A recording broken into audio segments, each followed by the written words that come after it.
So welcome I don't back get to it. the World Alliance Qara'im Weekly Torah Study Part 2 of Parashath Hayyei.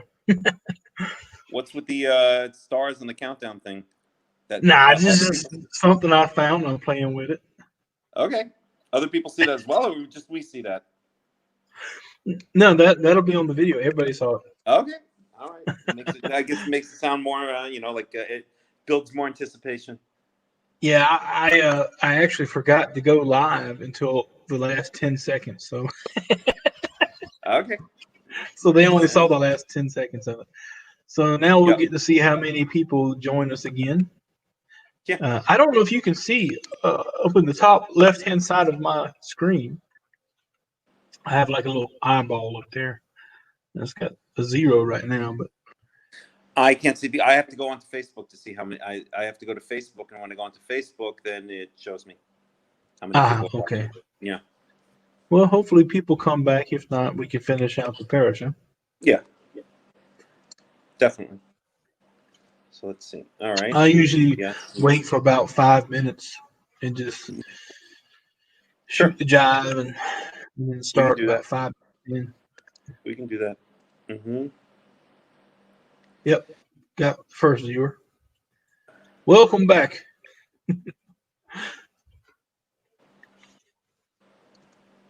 Oh, cool. Who is it?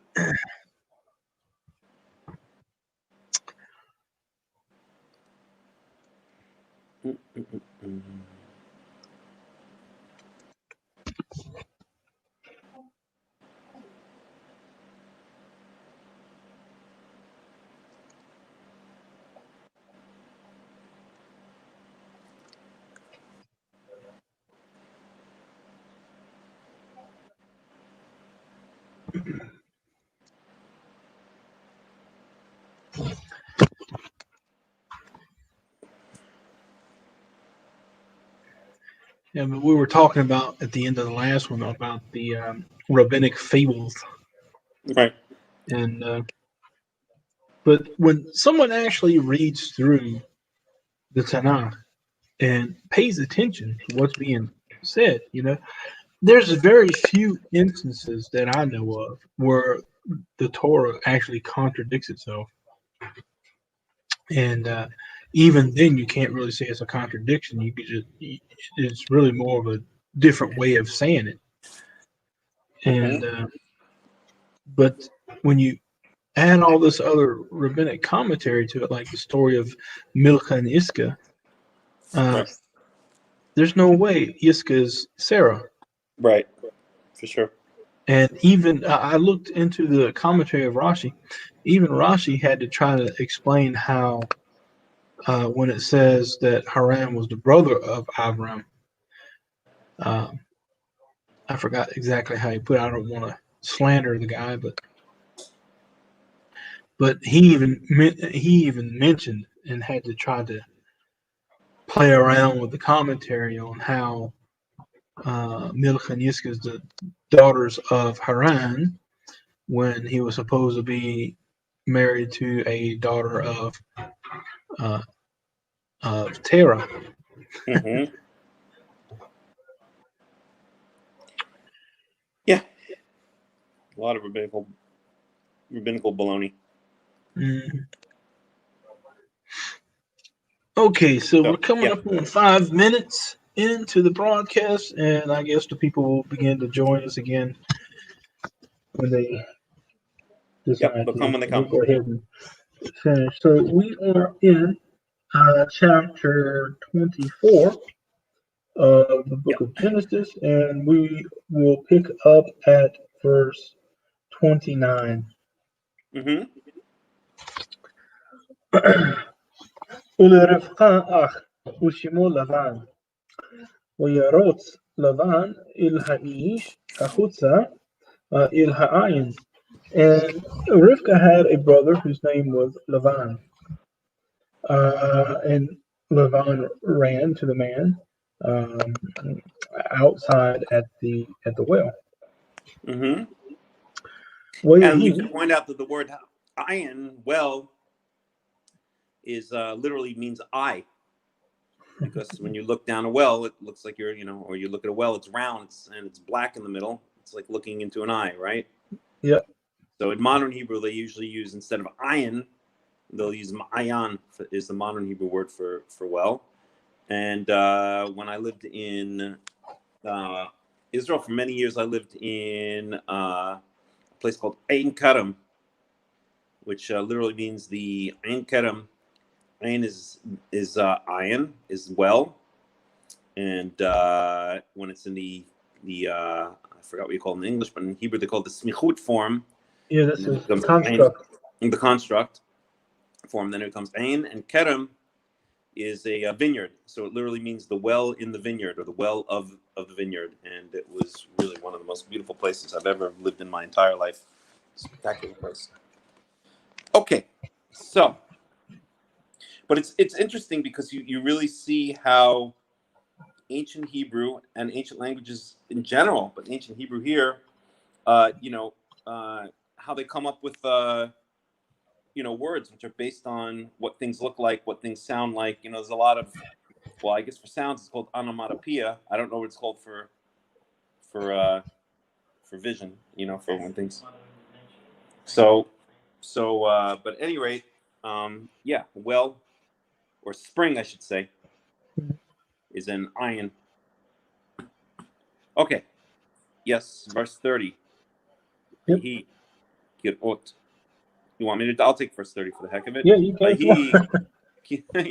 ויהי כרות את הנזם ואת הצמידים על ידי אחותו וכשמו, I should say, וכשמעו את דברי רבקה אחותו לאמור, כה דיבר אלי האיש, ויבוא אל האיש והנה עומד על הגמלים על העין. So, ויהי כרות את הנזם. So, when it passed, when it was that he saw, meaning Lavan, saw the ring, this gold ring, and the tzmidim, the gold earrings, the 10 shekel weight gold earrings, and the beka. By the way, I looked up a little bit more about beka, and beka it's only speculative that it means half a shekel. Beka does mean to split, so they speculate that it means half a shekel, but it's never stated anywhere explicitly. So it's some measure of weight. But this nezem weighed a beka, and the tzmidim weighed 10 shekels of gold. So we're talking about a lot of gold. So you could picture Lavan seeing this, and how they used to do in the cartoons, the little dollar signs go off in his eyes, ding. Tzmidim al yedei achoto, literally on the hands of his so I guess I'm sorry, tzmidim is going to be bracelets, not earrings. On the hands of his on the arms or the hands of his sister. And when he heard the words of Rivka, his sister, Lemor, who said, "Ko diber elai ha'ish," who told him that what basically, I'll paraphrase here because it needs to be paraphrased. When she told him what the man had said, v'yavo el ha'ish, then he came over to the man. V'hine omed al gmalim al ha'ayin. He came over to the man while the man was, I have to paraphrase again here, else it won't make sense, but while the man was still standing next to the camels by the well. And verse 31, V'yomer bo baruch Yehovah, lama ta'amod b'chutz v'anochi piniti habayet u'makom legmalim. Now, if that's not a typical Jewish expression, I don't know what is. What? Baruch Adonai, yes. Right. Mm-hmm. Says, "Come, bless God. Why are you standing out here? Why are you standing outside in the cold? I have cholent and kishkes inside."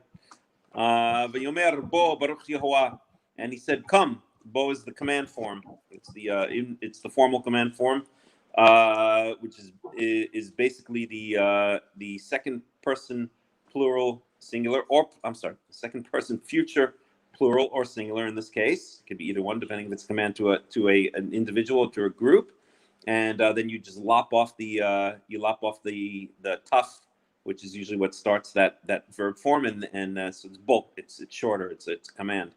Baruch Yehovah. So come, blessed one of Yehovah. Lama ta'amod b'chutz. Why are you standing outside? V'anochi piniti bayit makom legmalim, where why are you sitting outside? Whereas I've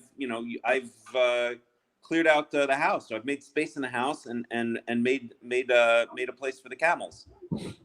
Okay, verse 32. V'yavo ha'ish habayta v'yifatach hagmalim v'yitain teven u'mispo legmalim.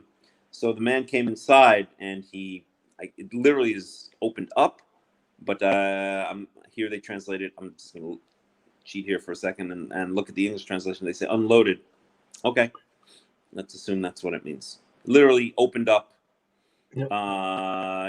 It would be the PL, so lifatach, yifatach.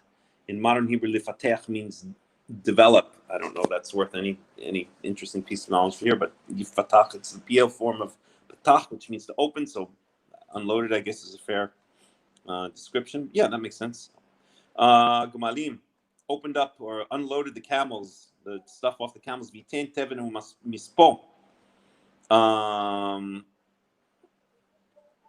Yeah, and he gave how do you say tevin again in English?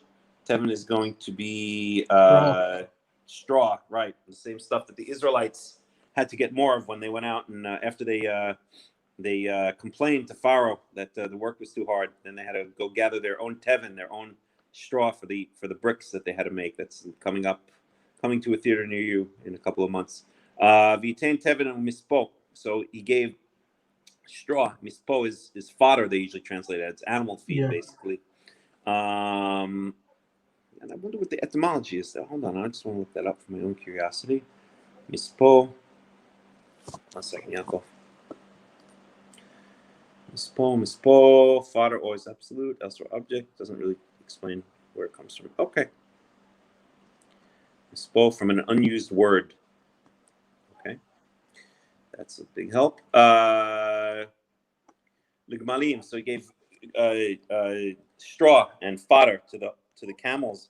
Umayim lichotz raglav, and water to wash his feet. Ve'uraglei anashim asher ito, and the feet of the men who were with him. So there you go. There were men that there we go. So there was more than just the servant. Right. Here we go. Yep.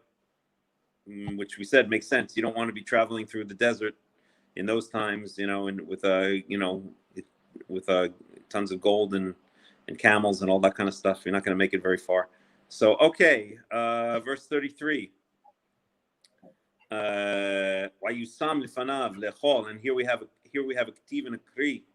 So the ketiv is yisem, and the kri is wayusam, and the kri and the ketiv and the kri.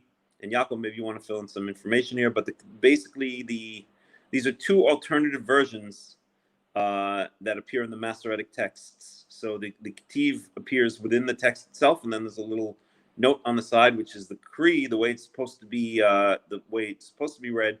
And basically, what these are, or if you ask me, they're grammatical corrections of scribal errors. But they claim that there were two different versions, I guess, or two different texts, one to be read and one to be written, and one to be read. Yaakov, you want to add anything else about the kri and the ketiv, since such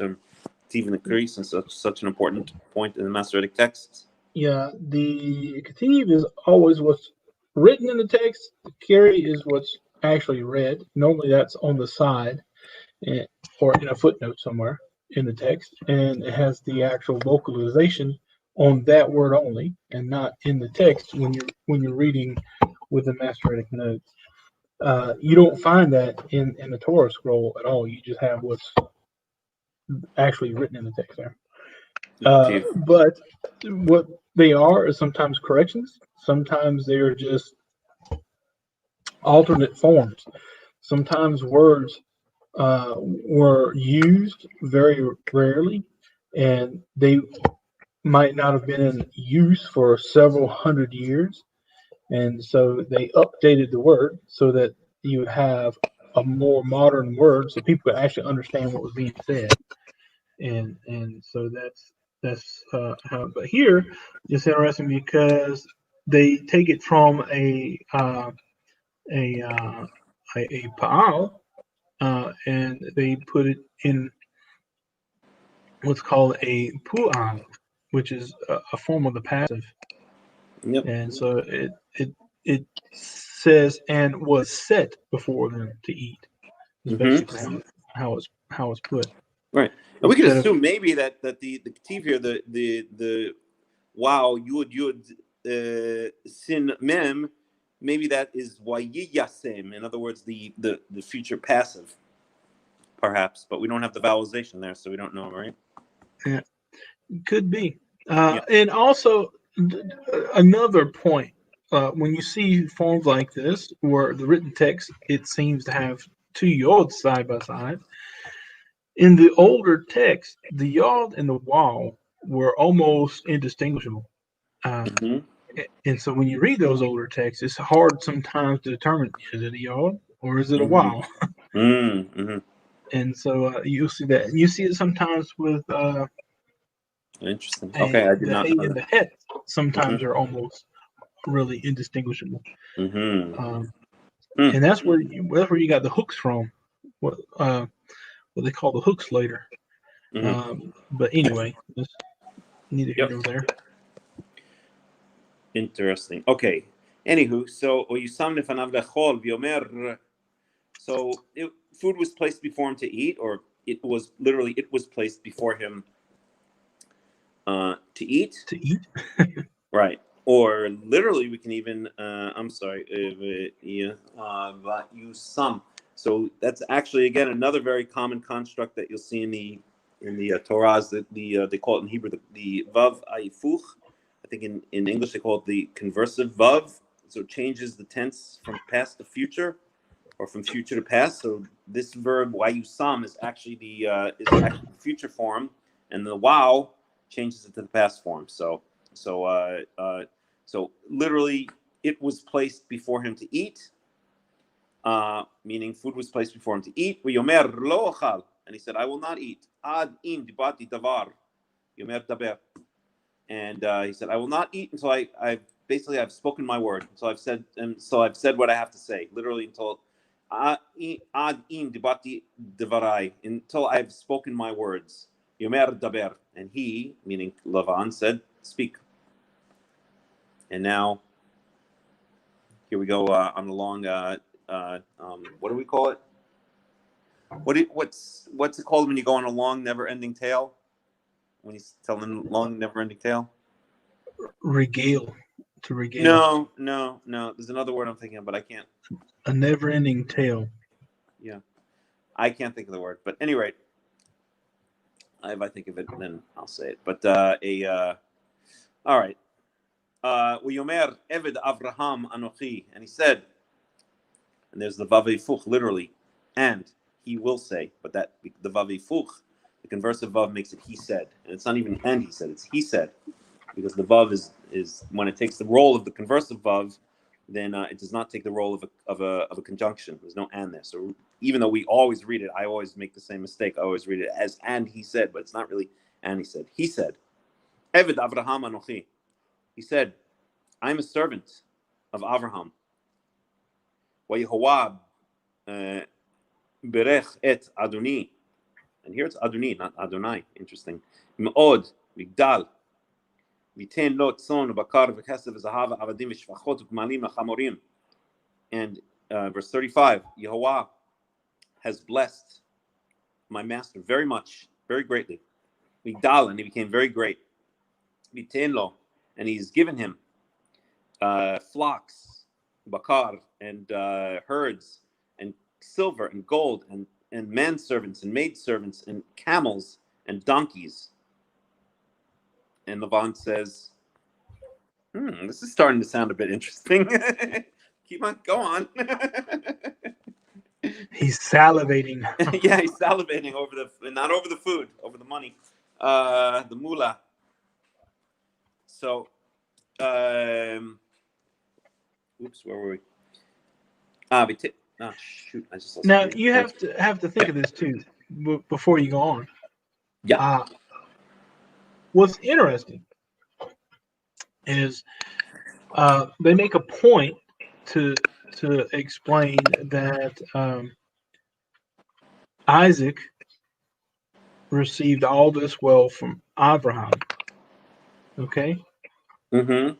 Now we know that later we're going to read that gifts were given to Lavan and to uh, Bethuel. Mm-hmm. How much we're not really told, but it says that he took 10 camels and all the goodness of his master. Whatever that meant, that's a lot. It could be a lot. Right. You know, he brought it to these people, and that was going to be the dowry. So not only is he hearing these things, but he's seeing this stuff that was brought with this guy and all this wealth. You know, Mm-hmm. Yep. and this is going to be given to the family of Bethuel. Mm-hmm. Uh, and Lavan is certainly a part of that family. Later, Yaakov comes, all right, Yep. and it uses an interesting phrase when it talks about the taking of the flocks and so forth from Lavan later. It says that he will, it uses the word hitzil, uh, Mm-hmm. and that literally means to rescue, Yep. okay, to rescue something. Mm-hmm. And that's what was done for the Israelites when they came out of Egypt, says they rescued the wealth of Egypt. Mm-hmm. And what it's talking about, they spent however many years they spent as slaves working. And when Right. they left, they rescued their wealth. They brought it out with them. And the same thing you see in the case of Yaakov. He goes to his uncle, he works there. His uncle more than likely got rich because of his brother Avram. Evidently, Lavan wasn't a rich man. Mm-hmm. Otherwise, all this stuff wouldn't make Right. it wouldn't make a big point. Good point. Good point. Although someone who has money always likes more money. Oh yeah, well, I guess Aohev kesef, Soros would be a Aohev good. kesef lo yizba kesef. I think is in Proverbs, right? Yeah. He who loves money will never be. Let's see. Let's get that verse. He who loves money will not be satisfied, and that is Ecclesiastes 5:10. Let's get the Hebrew here. One second. אוהב כסף לא ישבע כסף, ומי אוהב בהמון לא תבוע גם זה havel. Yeah. He who loves money, אוהב כסף לא ישבע כסף. He who loves money will never be satisfied will never have enough money, you could say. Okay. So, and I just wanted to point out, Robert Alters mentions here regarding verse 32, the men who were with him that we just read. The servant would, of course, have had men with him and his 10 camels, but in keeping with the rigorous economy of biblical narrative, these are not mentioned until now when they become requisite participants in the hospitality scene. Before this, they are only fleetingly intimated in the us of verse 23. So that's relevant to what we were saying before. So, who is this third person in our show? I don't know. His name's Robert. Okay, how'd he get here? Robert. I posted the link. Anybody can come in and if they want to I see. Okay. join in. Oh, okay. So verse Got it. 26. All right, verse 26. Is that where we're up to? No, we're up to verse 30. Oh, 36. 36. Okay. Yeah. He, verse 35. Okay, verse 36. And Sarah, the wife of my master.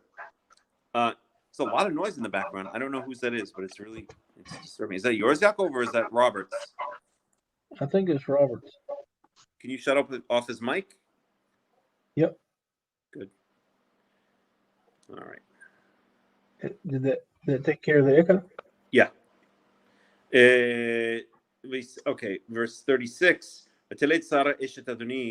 And Sarah, the wife of my master, gave birth to a son to my master. after she became old, literally after her agedness or after her oldness, after her I don't know how else to say it.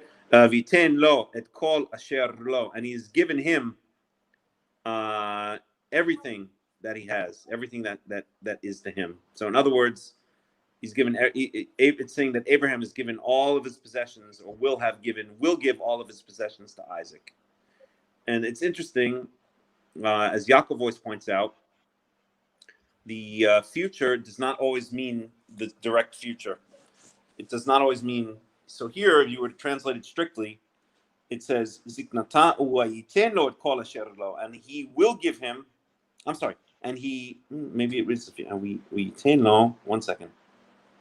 Maybe it's not the conversive. Okay, maybe in this case it is the future. I thought it was the past with the conversive vav, but I'm going to go with the future. Lo. So, and he will give him all that he has him, that belongs to him. So again, it's not the strict future of he will give. The idea here is he intends to, or is planning to give, right? Or at some time in the future will give. So the future can be used in many different ways. As Yaakov always likes to point out, the cohortative, the jussive, those are two common ways, and there are others as well. So, all right, verse 37. Wa yashbi'eni adoni lemor lo tikach isha livnei mivnot haKenani asher anochi yoshev ba'aretzo. And my master made me swear that I would not take a woman from among the children. I'm sorry, take a woman from that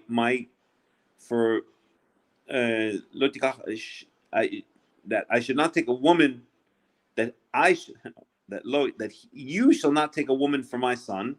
Sorry, mivnot haKenani, from among the daughters of the Canaanites, asher anochi yoshev ba'aretzo, in whose land I dwell. Okay, so basically, as we saw before, the servant, who we may assume is Eliezer, is now saying that his master made him swear that he would not take a Canaanite woman for Isaac.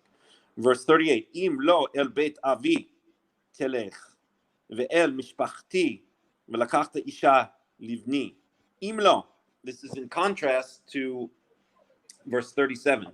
This is vayashbi'eni adoni. My master made me swear that I should not take a woman from the Canaanites. Rather, imlo, referring back to the contrast to verse 37, or what would be the word I'm looking for? The converse, verse 37. Rather, okay, imlo el beit avi telech. Rather, you should go to my father's house, ve'el mishpachti, and to my family, ve'lakachta isha livni, and you shall take a woman from my son from there, in parentheses from there. Verse 39. And just to point out parallel here.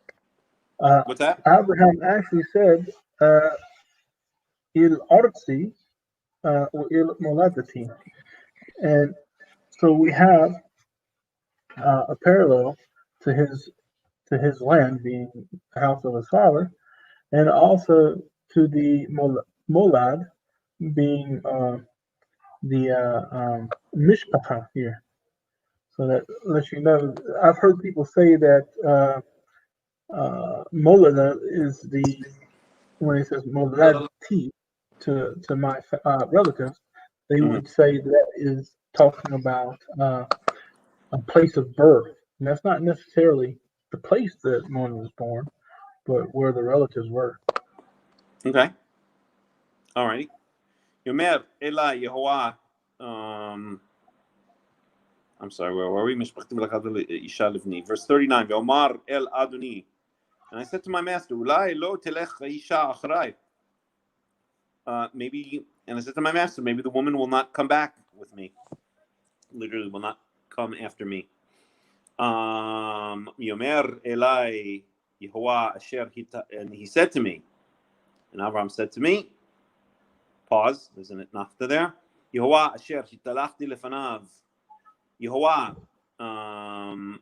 before whom I have walked, or before whom I walk, ishlach melacho itach, shall send his angel with you, his messenger with you, literally.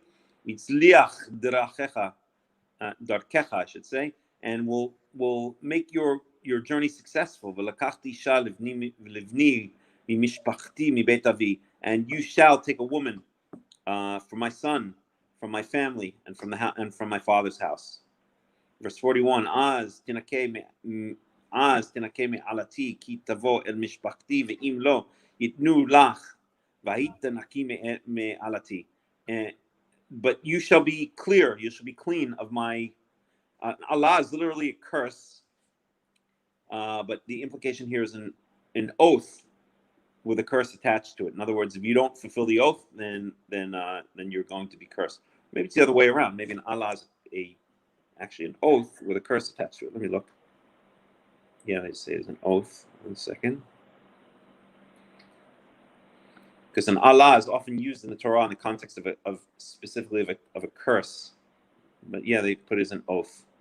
So any oath is going to have the curse. If you don't fulfill the oath, then you have the curse. The Torah itself has many instances of the curses that we reap if we do not fulfill the oath that we've sworn to Yahweh as a nation to keep the covenant of the Torah. At any rate,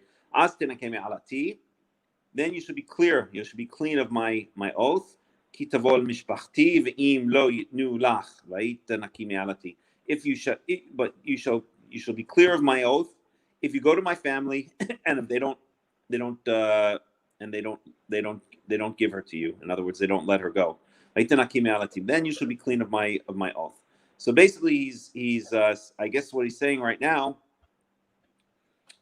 is he's done his part. He's already gone to the family, and now he's asking for Rivka. So maybe this is maybe he's saying, listen, I've done my part, and God said, I've got to find a woman. So there's nothing more I can do. So now, Lavan, it's in your court because I've already done my part. I'm free of this oath. I've done what I was supposed to do. I found the woman. Here she is, and now it's in your court. The ball is in your court. Verse 42. תבוא היום אל העין ואומר יהוה אלוהי אדוני אברהם אם ישך נא מצליח דרכי אשר אנוכי הולך עליה. And I came today to the well, and I said, and this is what I said, Yehovah Elohai Adoni, Yehovah, God of my master Abraham, Im yishechna matzliach darki, if it is in your will, or if it is, yeshcha is literally from to be or to exist. So let me just see something here.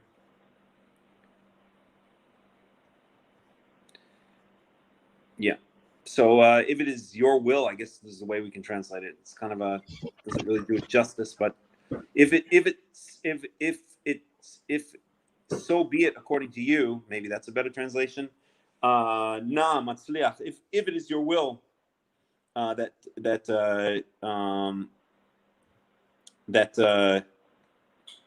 1 second. I just lost my train of thought. If it is in your will to make my journey successful, the journey upon which I am going successful. Verse 43. Hine anochi nitzav al ein hamayim, and behold, just as I was. So he's sitting at the well, saying this, praying to God, saying, is it your will, or please make it your will to make my journey successful? And just as I was standing there by the well, and so this and just as I was standing on by the well, suddenly, I can translate it that way, this young woman, this virgin, this maiden, I think it would be the best translation. This maiden came out to draw water. And I said to her, please pour a little water for me from your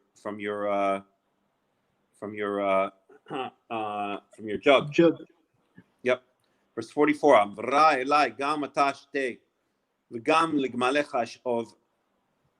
He, Ha'isha Asher Ochiach Yehovah Leven Adoni. And she said to me, you shall also drink. You also drink. V'gam legmalecha shav. And also I'll draw water for your camels.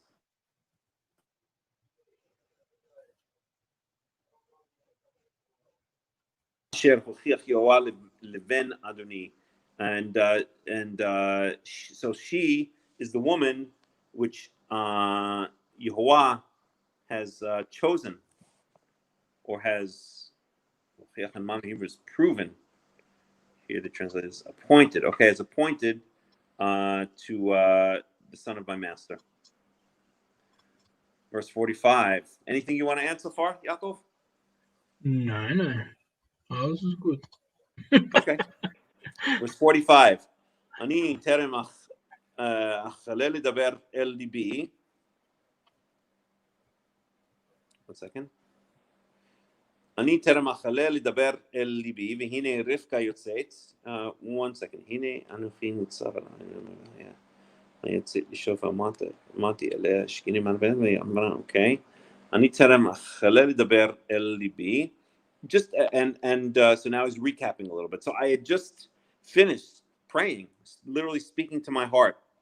והנה רבקה יוצאת, and behold, Rivka comes out, וקדה על שכמה, with her jug on her shoulder, ותרד העינה, and ותשאב ואומר אליה השקיעינה, and with her jug on her shoulder, and she lowered it down into the well, and she drew water, and I said to her, please give me a little bit of water. And she hurried to take, and she took down the jug off of her shoulder. And she said, drink, and also your camels I shall give water to.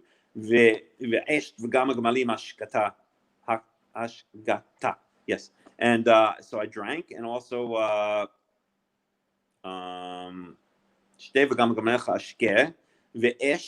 and I drank. That's again the conversive vav.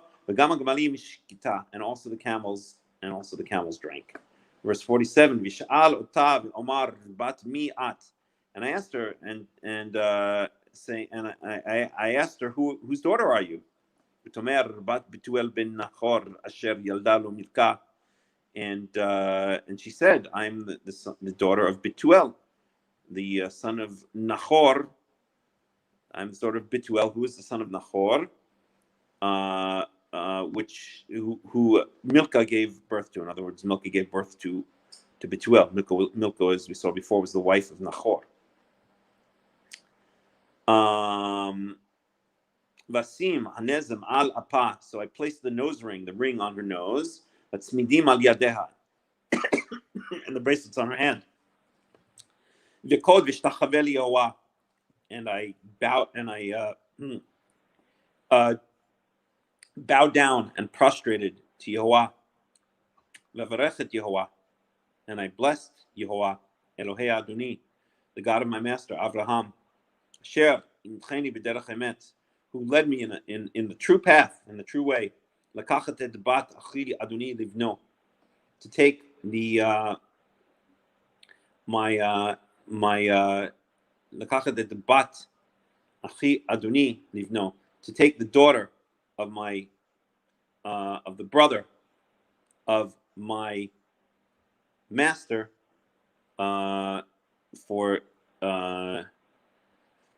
his son. Okay, so in other words, so again, the genealogy here is that Rivka is the daughter of Betuel. Betuel is the son of Nahor. Nahor is the brother of Abraham. So that means that Isaac and Betuel are first cousins, and that means that Rivka is Isaac's first cousin once removed. Yeah, and Milcah is the mother of Rivka. No, Milcah is the mother of Milcah is Betuel. the mother of Bethuel. Right. And Bethuel is the let's see, the father of Rivka.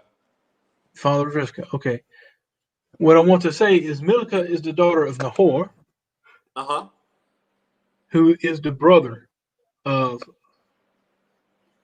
no, Milcah is the daughter of Haran, who's the brother of Nahor. Nahor is the father of Bethuel.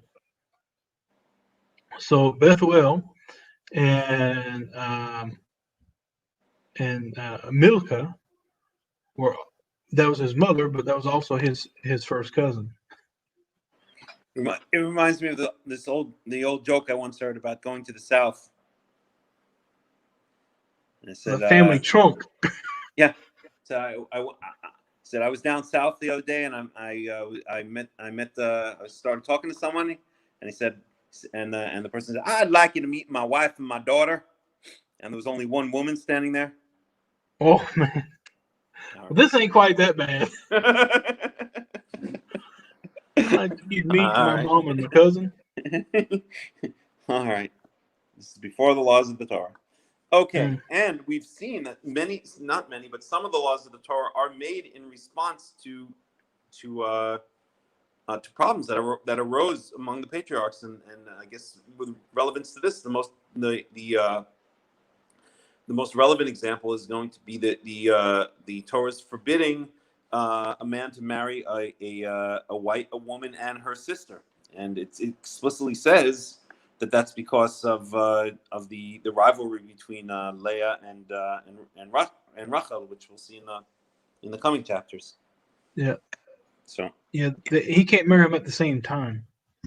Right. At the same time. If one sister dies, he can, because it says he's not allowed to marry her sister as she's alive, while she's alive. Obviously, yeah. I'm sorry, I meant to say that. So okay, but then okay, אברך את יהוה אלוהי אדוני אברהם אשר הנחני בדרך אמת ולקחת את בת אחי אדוני לבנו, verse 49, ועתה אם ישכם עושים חסד ואמת את אדוני, הגידו לי, ואם לא הגידו לי, ואפנה על ימין או על שמאל. So this is a very biblical Hebrew kind of verse. So ve'ata, I'll try to translate it as literally as possible, just to get the flavor of it. And now, if you find it in your heart, or if it is with you, or if you so have it, to do kindness and truth to or with my master, hagiduli, tell me. And if not, tell me. And basically, I'll paraphrase it. And basically, I'll just get out of here. Okay, but literally, it means I'll turn either to the left or to the right, which is a biblical Hebrew way of saying I won't stay here. I'm gonna go. I'll get out of here. Okay. So one thing I like about, I guess, the servant, and in general in ancient times, they just laid it right out. There's no games here. There's no tricks. He says exactly what the story is. He says he just lays it right on the table. The oath he took, the part of the oath that he didn't take. What happens if they say yes? What happens if they say no? Just lays it right all out on the table, right? And he's constantly praising his master's God, Yehovah, for showing him on this journey. So he is a servant who has been taught well by his master in the art of faith, in the art of walking with God and closeness to God, in the art of prayer and thankfulness and all these kinds of things. So he's definitely absorbed his master's lessons. No doubt about that. Yeah, and also, like we pointed out in the first part, this guy's leaving with 10 camels. We don't know how many other servants he had with him. I would say at least 4 other men. Okay. And these men weren't just simply your run-of-the-mill slaves, okay? Abraham, it says specifically, he had 318 men who were dedicated men of war that were born in his house. So they were warriors. They went up against 5 kings and took names. I mean, just decimated them. Right. So these aren't just your run-of-the-mill everyday house gnome, Yeah. They were going to a foreign land away from their base where Right. Abraham was with a lot of stuff. Right. And, you know, they don't want to, you're going to see they're not going to stay but one night. They're not going to give her time to say goodbye to her family. Right. They're going to say, hey, we got to get, okay, because they know that the longer they remain there, the more people are going to begin to talk, Right. and the less likely they would come under attack on the way back. Okay, that's an interesting point. I see differently. They don't want to give everyone time to think. You know, sometimes if you have too much time to think, you're not going to do it. If you're not going to do too much, you know. They just want a decision because he's very straight about that right now. You know, okay. If you're gonna give me the girl, then tell me. If not, then tell me. All right, because I'm out of here. I got things to do, places to go, people to see. So just lay it down, lay it on the line. You know, are you gonna give me the girl or not? Right. So, let's just see. I want to look through Robert Alter and see if there's anything to say for a second. Anything interesting to say? Oh, there's interesting stuff. Verse 35, the servant's speech, in keeping with the biblical technique of near verbatim repetition, echoes in detail the language first of the narrator and then of his own dialogue with Abraham at the beginning of the chapter. But as several modern commentators have noted, he makes numerous adjustments of the language he is quoting because of the practical and diplomatic requirements of addressing this particular audience. Thus, the narrator simply said that the Lord had blessed Abraham in all things. The servant, cognizant that this is a preamble to a proposal of marriage, fleshes out that flat statement by speaking how his master has grown great in sheep and cattle and other livestock, in slaves and gold, silver and gold. So he's pointing out the money. You're marrying into a good family.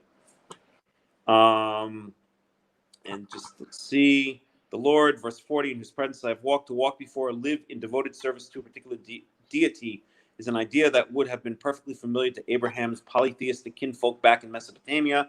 What the servant is careful to delete in his repetition of the dialogue with his master are all the monotheistic references to the God of heaven and earth and the covenantal promises to give the land to the seed of Abraham. Similarly excluded is Abraham's allusion to having been taken by God from his father's house and the land of his birth, a notion the family to whom this God has not deigned to speak might construe as downright offensive.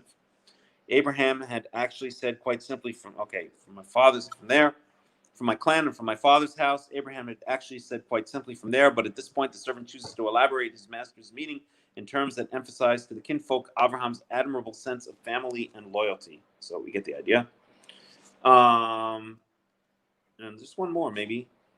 I asked her and I put the ring in her nose. The one significant divergence in the servant's report of the encounter at the well is that he claims to have asked Rebecca about her lineage before placing the golden ornaments on her, whereas he actually did this as soon as she had drawn water for all the camels, and only afterward did he inquire about her family.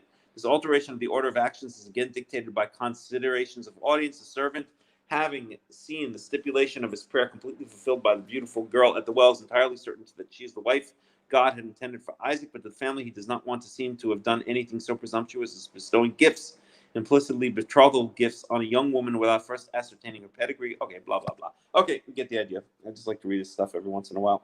Oops. Okay, so we have a quick question. This is from Ken Kilioglu. I hope I said that right. All right. What is the difference between angel and messenger, by the way? Because sometimes the word, I guess that's Melech, is translated as angel, and other times as messenger. Right. Well, the word angel that we have in English, okay, it comes from the Greek angelos, okay? Angelos is a messenger, okay? In fact, the word evangel, which is where you get the evangelical church, for instance.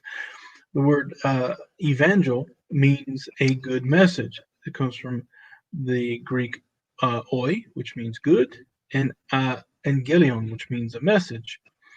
Now, the Hebrew malach comes from the word la'ach, which means to send or to dispatch.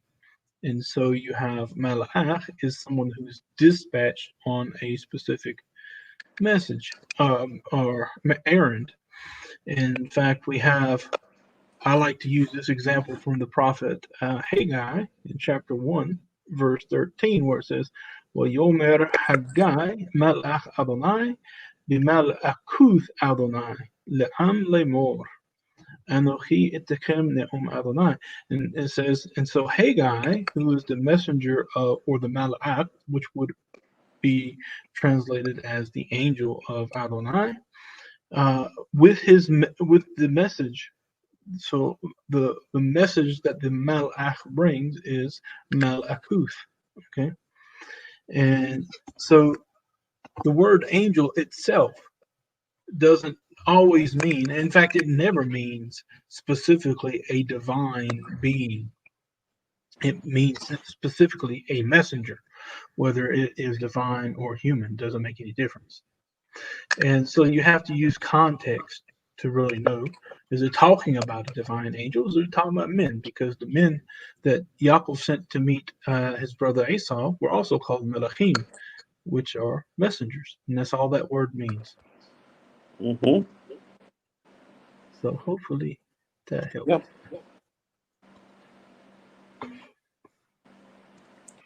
Alrighty. So, where were we?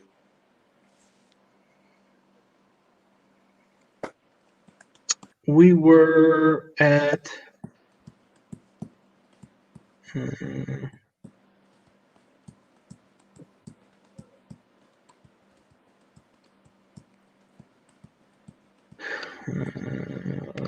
yeah. Oh, we're here. 43. No, we're way past 43. I think it's 43. I think we're 50. I think 50. That's where we are.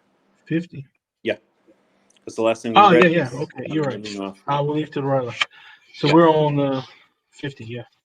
So verse 50. V'an Lavan u'Bituel. So Bituel and Lavan answered. So Bituel is there as well. So just to put things again in perspective, Bituel is the first cousin of Isaac.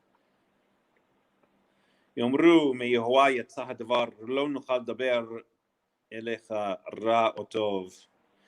And they said, this from Yehovah, this thing has come. We cannot say anything to you, neither good nor bad. In other words, we have nothing to say. It's clear this is from God. There's nothing more that we can say. There's nothing that we can say. Verse 51. Hine Rivka lefanecha kach v'lech v'ti'i isha leven adonecha kasher diber Yehovah. And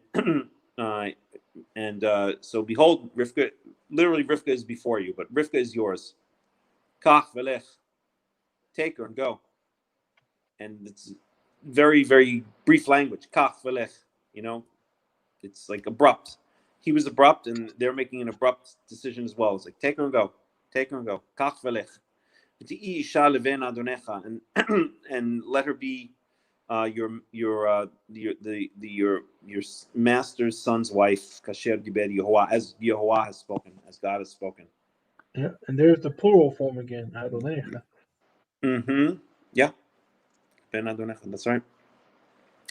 Switches back and forth. I'm not sure where the plural's used and where not. Well, I made a point. I asked a question one time because you have the word Adoni and Adonai, which are spelled identical. Right.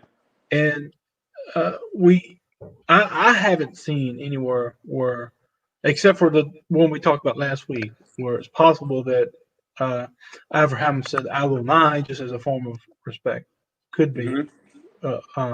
But normally, I don't know of any other place that we could apply that where Adonai is used for anyone other than God. And mm-hmm. I have always surmised that perhaps they all said Adonai, okay, because we see it used in the plural for his Adonav or Adonecha.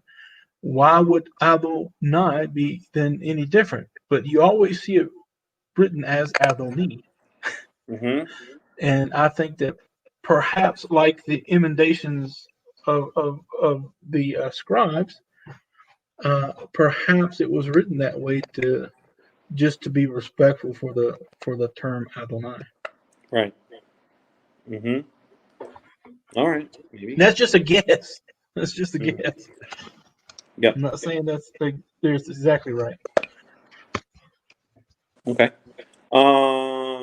Let's see. Where were we? So. Kach Melech, 52. right? Kach Melech, 52. Right. Verse 52. Vayi kasher shama Eved Abraham et divrehem yishtachu atzal Yehovah. And so it was when the servant of Abraham heard their words that he prostrated himself on the floor to Yehovah. So now he's done this a number of times, right? He's always thanking Yehovah. So again, he has Yehovah very much on his mind all the time. He's learned well from his master Abraham. Wish I could say the same in my household. All right, verse 53. Well, you'd say, Eved, Klei Kesef, Klei Zahav, and the servants. I'm sorry. The servant took out vessels of instruments, or I guess you could say maybe jewelry in this case. We'll see. Klei Kesef, Klei Zahav, literally vessels of silver and vessels of gold, the bigadim, and clothing. V'itein Rivka, and gave them to Rivka. U migdanot natan la'achiha u la'ima. And migdanot is not a very common word, so I have to look this up. Migdanot, precious things. It means gifts. Mm-hmm.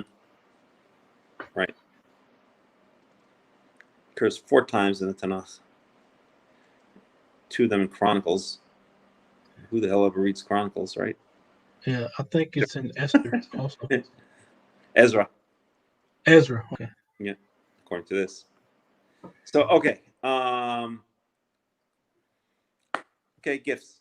Natan la'achiha ula'ima, gave to her brother and her mother. So the brother is Lavan, and the mother, we said, is, we don't know. Who is her mother? The wife of Bethuel. Bethuel. What do you mean? Bethuel's a male. Yes, the wife of Bethuel. Yeah, the wife of Bethuel, yes. But we don't know her name, right? Hmm. Okay, verse 54 of Yochlu v'ishtuhu v'anashim. And they ate and they drank, he and the men, Asher Imo, who were with him. Wait a minute. Before. Nahor married Milcah. Yeah, that's right. Yeah. And Milcah had Bethuel. Yeah. And Bethuel had Rivka. Lavan. And we don't know who the mother of So we don't know the name Lavan of and Rivka's mother, Rivka huh? were. We know the name of Rivka's father, Bethuel, but we don't know, at least from here, the name of Rivka's mother. I don't know if it says it anywhere else. נתן לאחיה ולאמה ויאכלו וישתו ואנשים אשר עמו וילינו ויקומו בבוקר ויאמר שלחוני לאדוני. So they ate and they drank, he and the men who were with him, meaning all of his servants. Now we're talking again about Eliezer, or whoever the servant, Abraham's servants. Asher imo v'yalinu v'yakumu, and they went to sleep and they woke up. And then when they woke up in the morning, Yomer shalchuni laduni, and they said, "Please send me, please." And he said, "Send me back to my master. Send me to my master." Verse 55. Yomer achiha v'ima tishev hana'ara. Yomer achiha v'ima. No. Why does achiha not have a nikud inside the hay? Achiha. Where you at now? Verse 55. وَيَوْمَرْ أَخِيهَا وَإِمَّا. What are you asking about? Should not there be a nikud? Shouldn't there be achiha? Should have a nikud inside the hay. In my version, it doesn't. What do you mean a mapik? Yeah. Yeah, no. You only have that when it ends with no vowel after it, and it has a comment or patach before. So you have imma. Now we have the hey there with the Right. mafik in the middle, so that it distinguishes it from a vowel letter to Right. the the feminine pronominal suffix. Whereas when you have achicha, that's automatically feminine. You don't need it. There's no way that the ha with the comments at the end would be a vowel letter. A vowel letter is always silent. Okay. All right. Fair enough. ואימה, תשב הנערה איתם ימים או עשור אחר תלך. And so אחיha ואימה, so her brother Lavan and her mother, the wife of Bethuel, said, let the young girls stay with us, sit with us, literally, but stay with us a couple of days, a few days or maybe 10, 1 to 10 days or something like that, or a few or 10. Maybe a good way to, a few days or a week would maybe be a way to translate, even though it's not a week, it's an asor. Shavua would be a week from Sheva. Asor is a period of 10 days from Eser. So they had this period of time called 10 days, which we don't have. So I don't know how to translate it with one word, but it would be equivalent to let her sit with us a couple of days or even a week, So let her sit with us a couple of days or even a, whatever you call a 10-day week. And afterwards she can go. Verse 56, V'yomer alehem al ta'acharu oti v'yehovah hitzliach tarchi shalchuni ve'alcha ve'elcha la'adoni.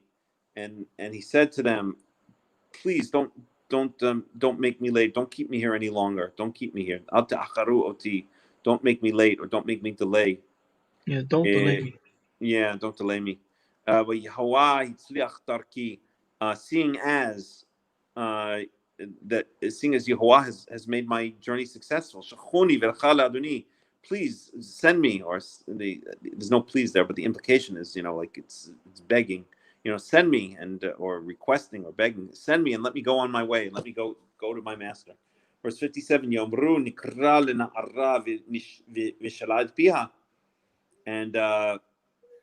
and they said we'll call the young girl and we'll ask her, literally we will ask of her mouth, and this is always given as proof that there was no such thing as a true arranged marriage, right? Here Rivka had to agree to the marriage, right? It's not automatic. I'm gonna change this so I can charge my phone.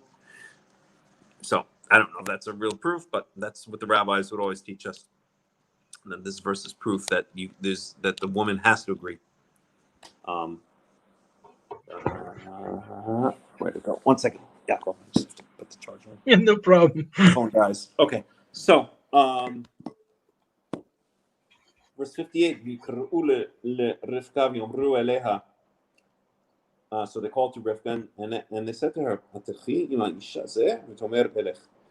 would you like to go with this man? And she said, yes, I will go. She said, I will go. There is no yes really in the Torah. There is Cain. I don't think Cain actually appears in the Torah. In modern Hebrew, it's Cain.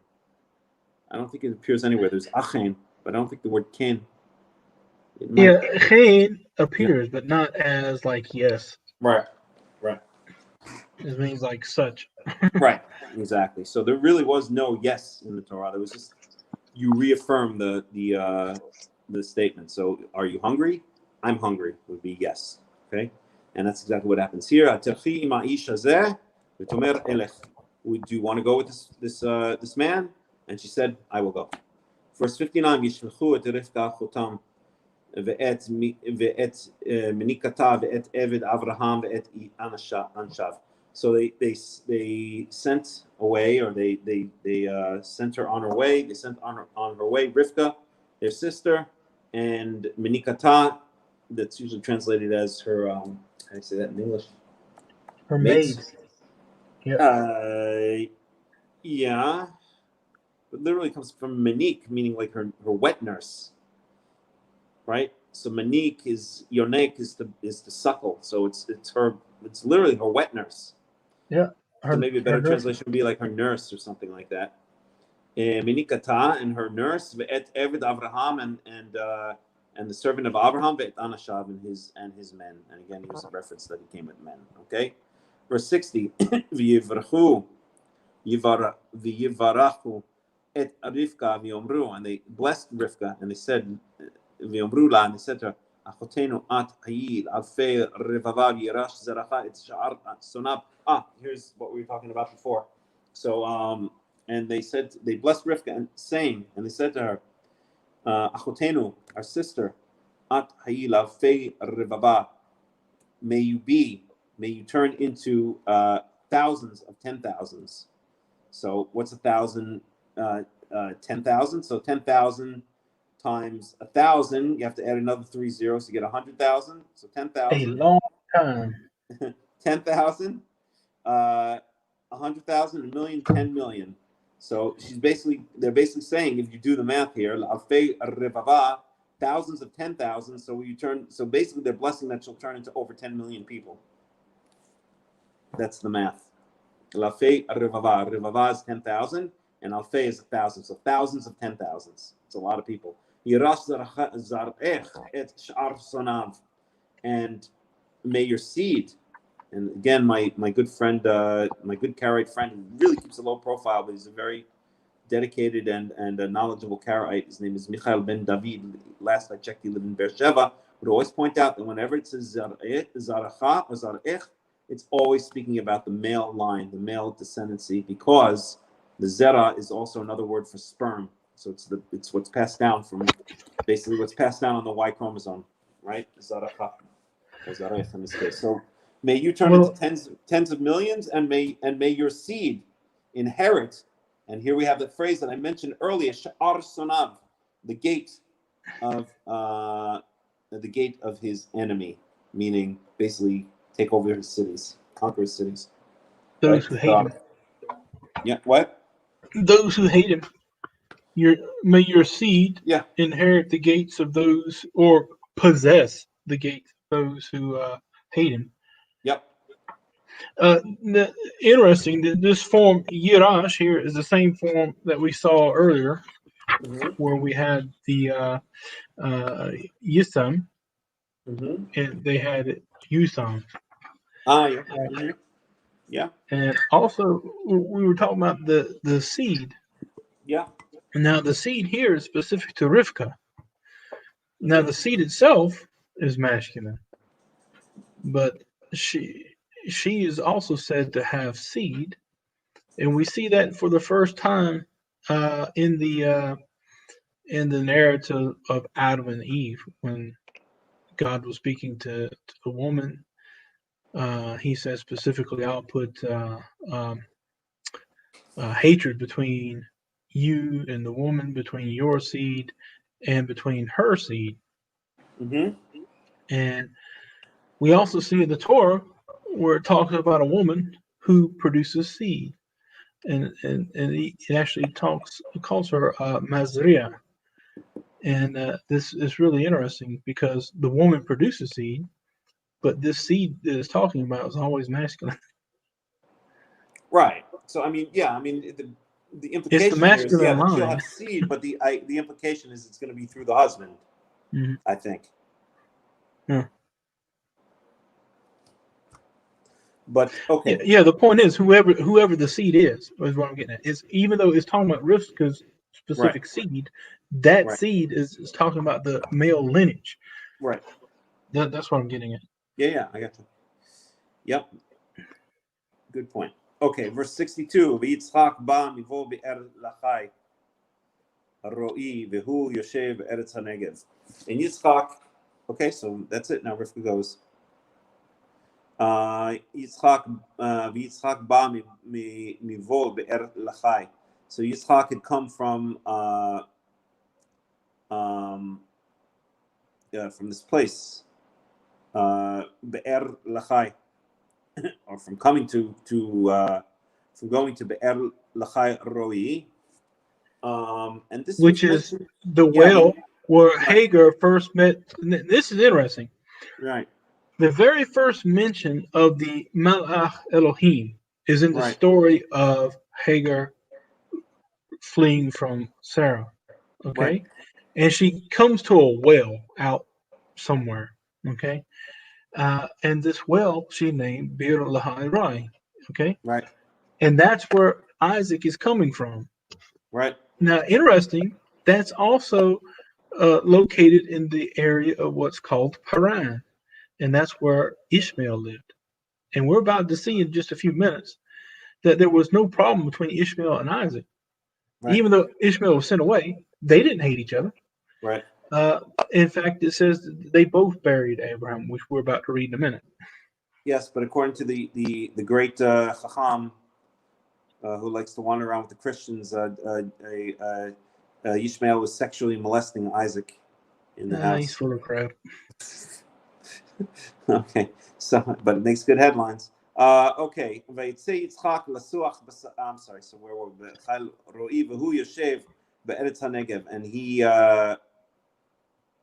And he was dwelling. He was living in the land of the Negev, which we learned the other day is some undefined place down down south and somewhere between the Arava and Judea. So in modern Israel, as I'm sure anyone knows who's ever been there, the Negev is around Beersheba, basically, is where the Negev starts, or maybe it ends there. Maybe that's kind of the center of it, I guess. We'd say Yitzchak l'suach b'sadeh. And that's an interesting phrase, too. Yeah, that is an interesting phrase, and the rabbis have a lot to say siach, about that. Yeah, siach means to have a conversation. It's usually Right. used in reference to meditation in Torah or meditation in prayer. Right. It's used both ways. But interesting, it's talking about having a conversation. Right. And anyway. Yeah, so it's usually translated as pray or meditate. I can assume that that's what it means. Right? Yeah. Unless you have another explanation for it. I mean, maybe he was speaking to somebody. I don't think so. I think that's what it means. It's my opinion. And Yitzchak had gone out to meditate in the field. If not Erev, and by the way, I'll get to something about that in a second. And he lifted up his eyes, and he saw, behold, camels were approaching. So they say that the rabbis say that this is proof, quote unquote proof, or they use it to establish the afternoon prayer. And they always say the afternoon prayer, which is mincha, which they call mincha, is based on oh gosh, why is this thing there? 1 second. Let's see if this works. No, that doesn't work. No. Well, they say that the morning prayer is of Abraham. Yeah. Because he rose early in the morning with the sacrifice to Isaac. They say the afternoon prayer is dedicated or was laid down.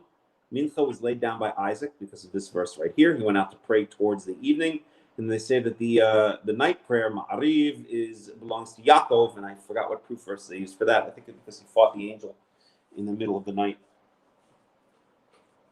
where he was named Israel. At any rate, neither here nor there. I just wanted to point that out. So that's how the rabbis use these verses to establish their 3 prayer times a day. Okay. Verse 64. And Rivka lifted up her eyes. So now in 63, Isaac has lifted up his eyes, and saw camels coming. And Rivka lifts up her eyes, and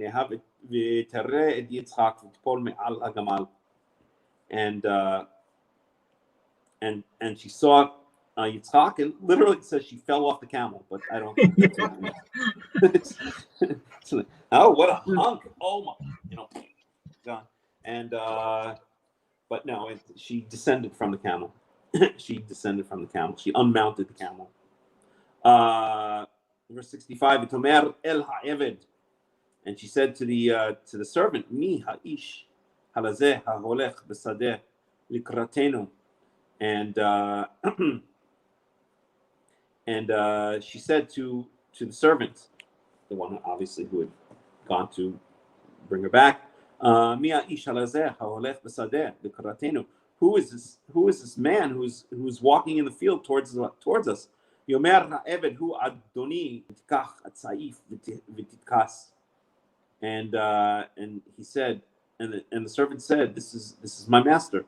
And she took a scarf or a veil with titkas, and she covered herself. That's the hitpael titkas. It would be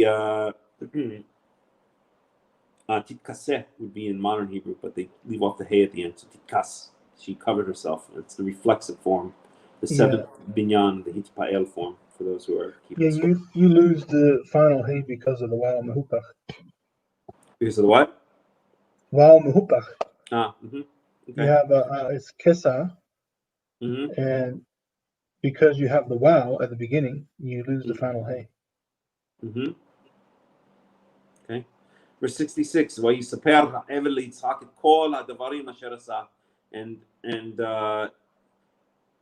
so by the way, now it's interesting that the servant is calling Yitzchak his master. Yeah. Whereas up until now, Yitzchak was only called the son of my master. So does this represent the kind of change in, passing of the baton now that Yitzchak has found his wife and is getting married and is ready to take up to receive everything that Abraham has, as was mentioned earlier in this chapter? So does this represent, is it just mean that, his son's master is his master's son is also his master, or is this a deliberate, switching of, now Yitzchak becomes the main character at this point. He has his wife, Yitzchak is around 40 years old at this time. Mm-hmm. It's never explained how old Rivka was. I hope not 40. No, she was younger than that. Okay. I don't, I don't know. Think about it. How old was Isaac whenever he was bound? That's never even explained. Right. He was older than the party when he was weaned at around 3. Right. If that was that old. But the next scene we see is after Ishmael's sent away, and Isaac's able to talk. He's able to walk with his father and understands what's going on. So it was at this time that Abraham was told. Even that's doubtful. We don't know exactly. We know that after they came back from this episode of the binding of Isaac, that's when it says Abraham was told that Milcah had sons and Rivka and all that. Mm-hmm. So that's when he told. That's when we get to this part. But now by this time, Isaac's 40 years old. Mm-hmm. Yeah.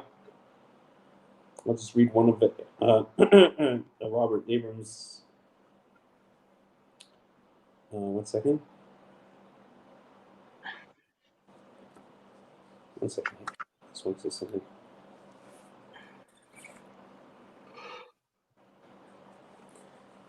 So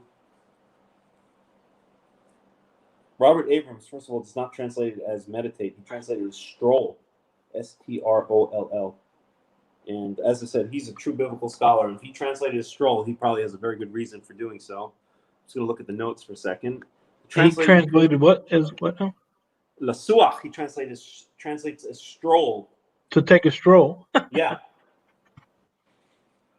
And he ain't the kind of dude who does things unless there's a very good reason to. He really is a very talented biblical scholar. I'm going to read his note here.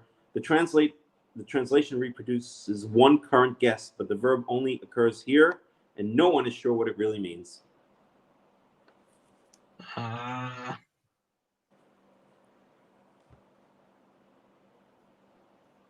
If he's saying that suach is different from siach, I don't know.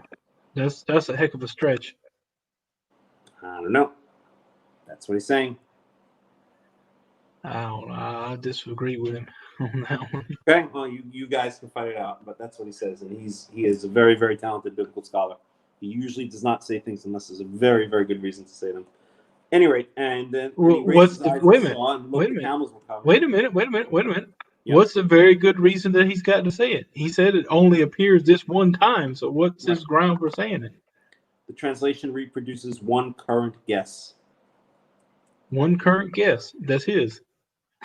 No, I don't think he's referring to his. I think he's referring probably to some other modern scholar who came up with that, but he doesn't give the reference. Well, what I'm getting at is he's saying it produces only one current guess, and the guess is what he's about to say. That means to stroll. So that's the guess. All right, but Right, but it's not his guess. Scholars It's from not a his guess. I think long time before him have always identified this as the same as siach and. And I can give you plenty of verbs where the yod and the wow are interchangeable that way. Write him an email. I don't want to write him nothing. No, that would be an interesting conversation. I would actually love to see that. Love to see it. Yeah. But don't think that he's he's He won't answer me. I bet he would answer. I bet he would answer. I doubt it. I bet he would. I bet he would. I don't know. Michael Heiser answered me one time. I wrote Michael Heiser. I'll find his email address if you'll write him the email. I'll write an email. I wrote to Professor Heiser one time, Dr. Michael Heiser. And we had a conversation about the word nafil. Yeah. And he was saying that I can't remember what his argument actually was, but I was trying to explain how that was a passive participle form.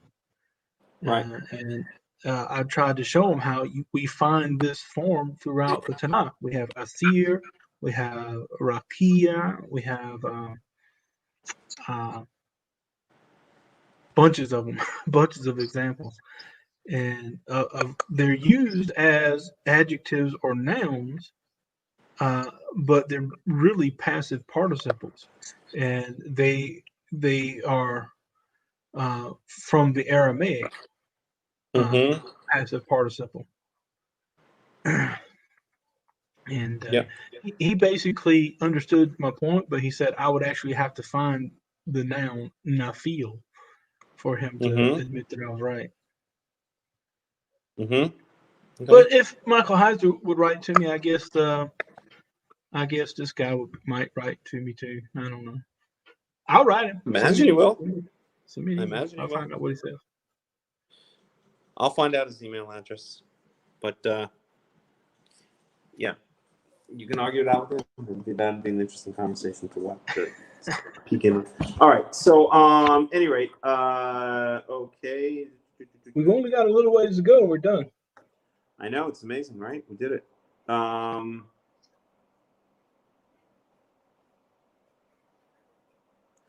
I just happened to open randomly to this. We spoke about this earlier. Oh shit! Now I lost it. Damn it! I really hate this. 1 second. So we're on 66, by the way. Yeah, I just found. Go 1 second, Yaakov. 1 second. 1 second. 1 second. 1 second. If you don't mind, because I just saw something that was relevant to what we were saying before. What are you tapping? The forward and backwards key. I think I lost it. 1 second. Just 1 second.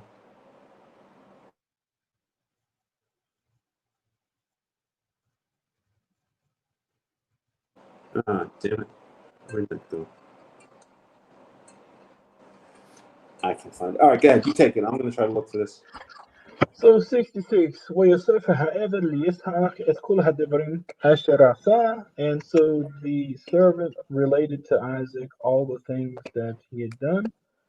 ويذئها يسحق هأهلا سراء إمه ويقخ إت رفقة واتهي له لإيشا ويهذيها وينحيم يسحق آخر إمه. And so Isaac brought her to the tent of Sarah, his mother, and he took Rivka, and she became his wife, and he loved her, and he was consoled or comforted after his mother, because remember his mother had died. Yeah. So now we're on the 6th Aliyah, and that's going to be a short one. And this is chapter 25, starting at verse 1. ويوسف أبرهام ويقح إشا وشماح كتورah. And so Abraham again took a wife, and her name was Keturah. Now, most people say that this was Hagar. I disagree. That was Hagar. That's a load of shit. Yeah, but that's the common rabbinic commentary. I say that's bunk. But look, there's several things, and I actually made a comment on a YouTube video the other day. This guy was talking about Abraham and how he was basically a womanizer, and he didn't have that much of a good character because he jumped on the opportunity to take another wife. Please. And so I pointed out, I said, even though you're pointing your finger at the character of Abraham, you have to understand he was the Lord of his house. He could have took as many women as he wanted to take, but he didn't. He remained with his wife, and he loved Sarah. And he didn't take another wife, even though he didn't have an heir, and it was within his right to do so. He didn't take another wife until Sarah said, "Okay, take another wife." All right, he loved Sarah. Now, when the problem came between Sarah and Hagar, although he loved Ishmael, and that's clear in the text, he didn't give a hoot about Hagar. Right. He said, "Do whatever you want to do with her." Whenever Sarah had Isaac became the legitimate firstborn. The surrogate son was no longer needed, which was the point of sending him away. Right. But anyway, it hurt Abraham because he'd been with Ishmael for at least 12, 13 years. Okay, that's a long time to develop a relationship. He loved Ishmael, but he still didn't care about Hagar. It was his flesh and blood. Yeah, but he still didn't really give a crap about Hagar. Anyhow, he sent him away. Right. And now it takes this next wife. Now, notice, he didn't take another woman. He had to have another concubine or another secondary wife until Sarah died, which shows you how much he loved his wife, even though it was within his rights to do it. He didn't. But anyway, this is Keturah. She's, in my opinion, a different woman. She's not the same as Hagar. And from Keturah, he's going to have some other children. وَتَيْلِدْ لَوْ إِذْ زِمْرَانْ وَإِذْ يَقْشَانْ وَإِذْ مِدَانْ وَإِذْ مِدْيَانْ وَإِذْ يِشْبَقْ وَإِذْ شُوَحْ وَيَقْشَانْ يَرَادْ إِذْ wait a minute. Let me stop there. I'm about to read to me. And so she gave birth to him, Zimran, Yokshan, Medan, Midian, Yishbak, and Shua. These are the sons of Keturah. And they continue. Yokshan, Yalad et Shiva, et Didan, Uvene Didan, Hayu, Ashurim, Ulitushim, Uliumim. And Yokshan gave birth to Sheba and Dedan, and the sons of Dedan were the Ashurim and the Letushim. Who these are, we don't really know, and also the Leumim. Uvenei Midian and the sons of Midian. Now, this is the Kohen, I think, the Kohen father of Moses' wife. What is? Uvenei Ephah, وعيفر وحنوخ وأبيدا وإلداع كل أيلة بني Keturah. And the sons of Midian were Ephah, Aphir, Hanoch, Avida, and Ildah. All of these were the sons of Keturah. Well, who do you think is the Cohen? I believe that Yithro is a Midianite. Yeah, He was the co-Midian. right.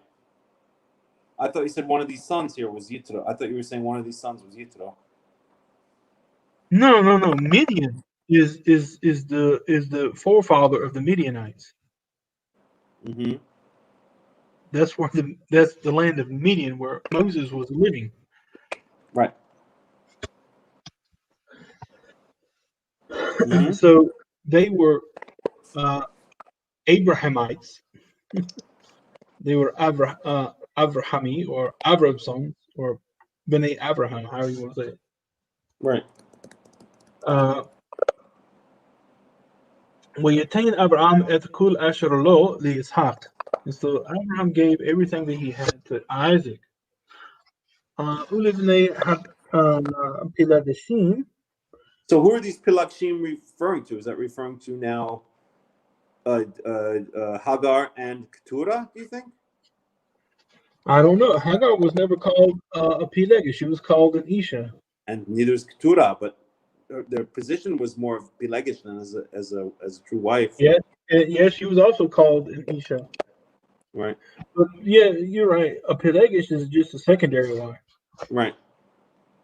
But it could be, or it says to the sons of the Pelegishim, so that would be the sons of Keturah and also Hagar, because both of those were secondary wives. Yeah, The primary wife was Sarah. Right. And the I think it's referring to that. Yeah, that was what I was asking. I think it's referring to Keturah and Hagar. Not that there are other not that there are other concubines that Abraham married, because we would have gotten the only thing that we know of was Keturah and Hagar, which proves that Keturah was not Hagar. Right. Right. Very. That's an excellent point.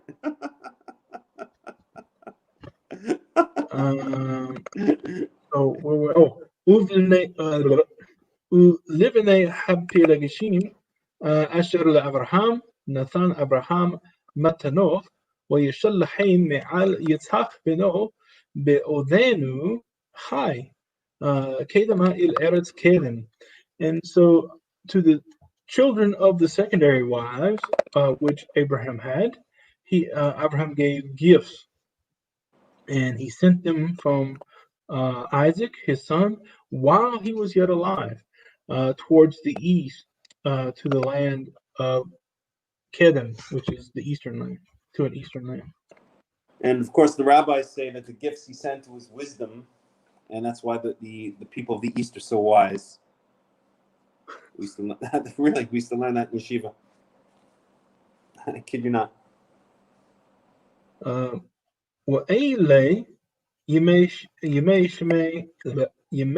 شني حيي أبراهام أشر حي 100 سنة و70 سنة و5 سنين. And these are the days of the life of Abraham, which he lived 175 years. ويجوع ويموت أبراهام بشيبة طوبى זקן ושבע ويأסף אל עמיו. And so Abraham expired, which is an interesting term. It means he just basically wore out. Well, they used the same for Jacob. They used the same for Jacob right after he blesses his children. Yep. Common, yeah. So he expired, and he died, and Abraham died in a good old age, full old age, and he was gathered to his people, which is an interesting phrase, because at this time Abraham had just purchased the cave of Machpelah for his burial with his wife, which is where Yaakov, I think, would be buried, or Isaac. I think Isaac and Yaakov were there. Yep. And the only one who wasn't buried there was of the matriarchs and patriarchs was Rachel, because she died on the way. She died on the way there. But it's an interesting phrase, because it says he was gathered to his people. There was no other people in the cave of Machpelah other than Sarah. That's an interesting point. Which, I've often heard, and I struggle with this even now, because as Karaites, we believe in the justice and equity of God. We believe in what's called the Day of Judgment, the Yom Hadin, or as far as the Articles of Faith with most Karaites, not all. And a part of that is the resurrection of the dead too, which would seem to set the Karaites apart from the Sadducees, who didn't believe in that. That's right. And there are some Karaites today who don't believe in the resurrection of the dead, because that's not explicitly really covered. That's not really a big issue. Nowhere in the Tanakh that I know of is it. I mean, it may have references, or it may insinuate that possibility, but that's not made a big issue. And so, when I see phrases like this, you have to think that even at the writing of the Torah, at the time of Moses, there had to be some kind of concept of being gathered somewhere in the afterlife, because that's the only way these phrases would fit.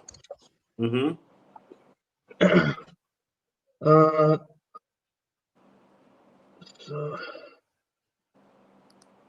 where are we here? 9. I lost my place. ويكبروا أفو يسحق ويشمعيل بناه إل معرات حمكتلا إل سدي إفرون بن سخار حهيتي أشر على بني ممري. And so his sons Ishmael and Isaac buried him at the cave of Machpelah, which is in the field of Ephron, the son of Sohar, the Hittite, which was before Mamre. And it's interesting that, even though Abraham paid for this land, he paid for it, it's still called the Sede Ephron ben Sohar Hahiti. Right. Hasadeh Asher Kana Abraham et Bnei, and there it is. Yeah. Shama Kubar Abraham Sarah Ishto, the field which Abraham purchased from the sons of Het. There, Abraham and Sarah were buried. Abraham and his wife were buried. ويهي أخر موت أبراهام ويبارك إلهيم את יצחק בנו וישב יצחק in be'er l'chayra roi. So now we have, after the death of Abraham, God blessed Isaac, his son, and Isaac dwelt at or in or with the Beer Lahoi, which was where Ishmael lived. Interesting. Well, we don't know that's where Ishmael lived. We know he was dropped off there.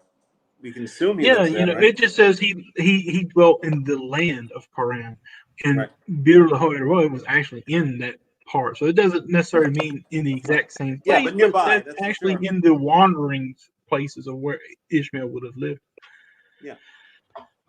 I think Paran and this place, Beer Lahoi, actually end at the border of what we would call the Kadesh, which is just before you get to Bir Sheva.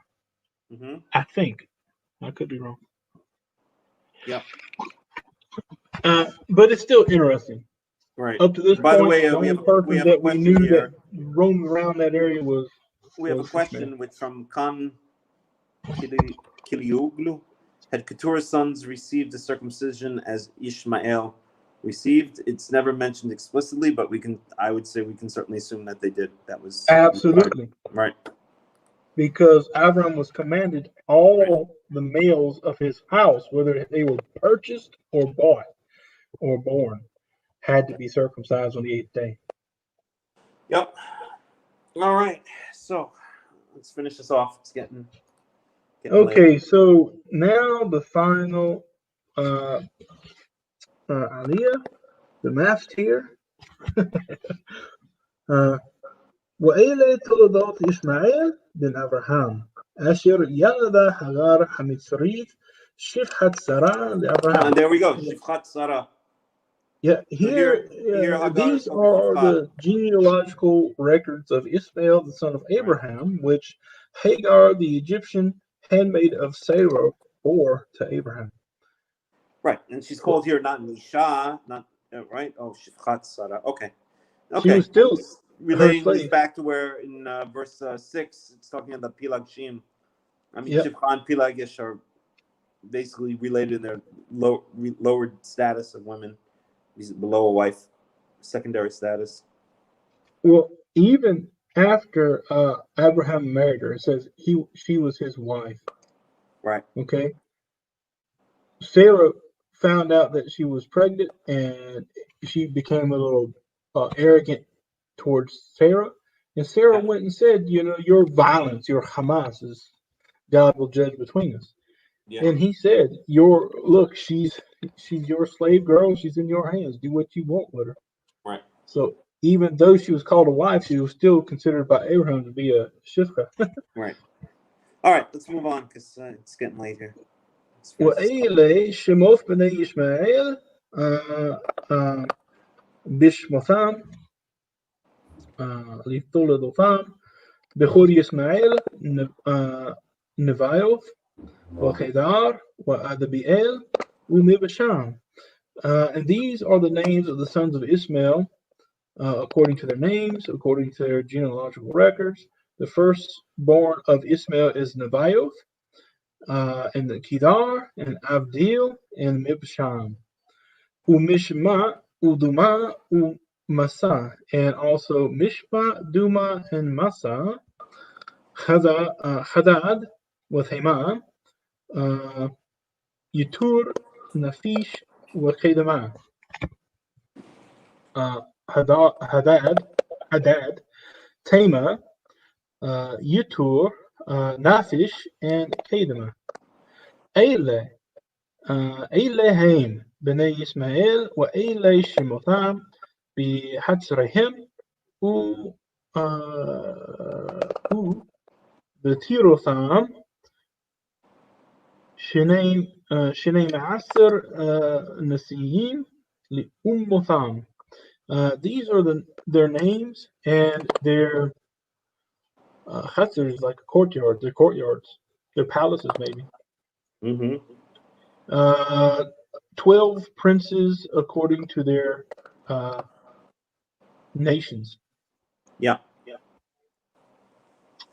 وإلي شني حيي إسماعيل 100 سنة و30 سنة و7 سنين ويقوع ويموت ويا السيف العمار.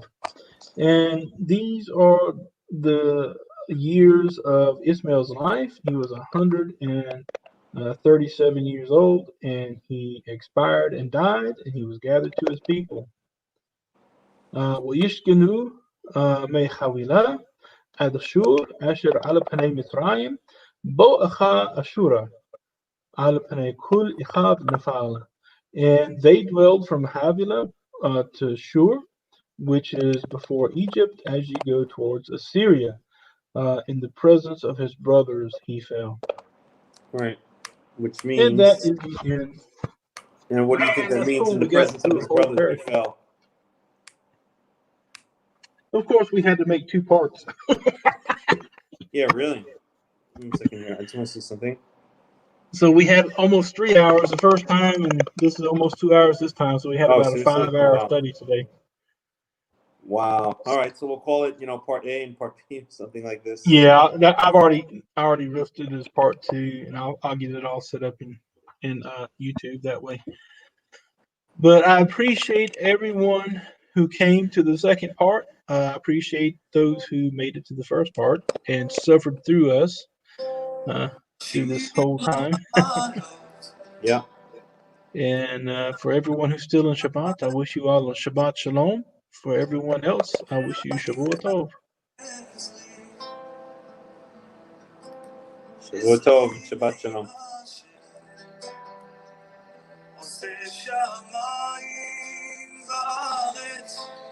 You can end it whenever you want, Yaakov. Okay. Then Shavua Tov, everyone. All right. Shavua Tov. Shabbat Shalom.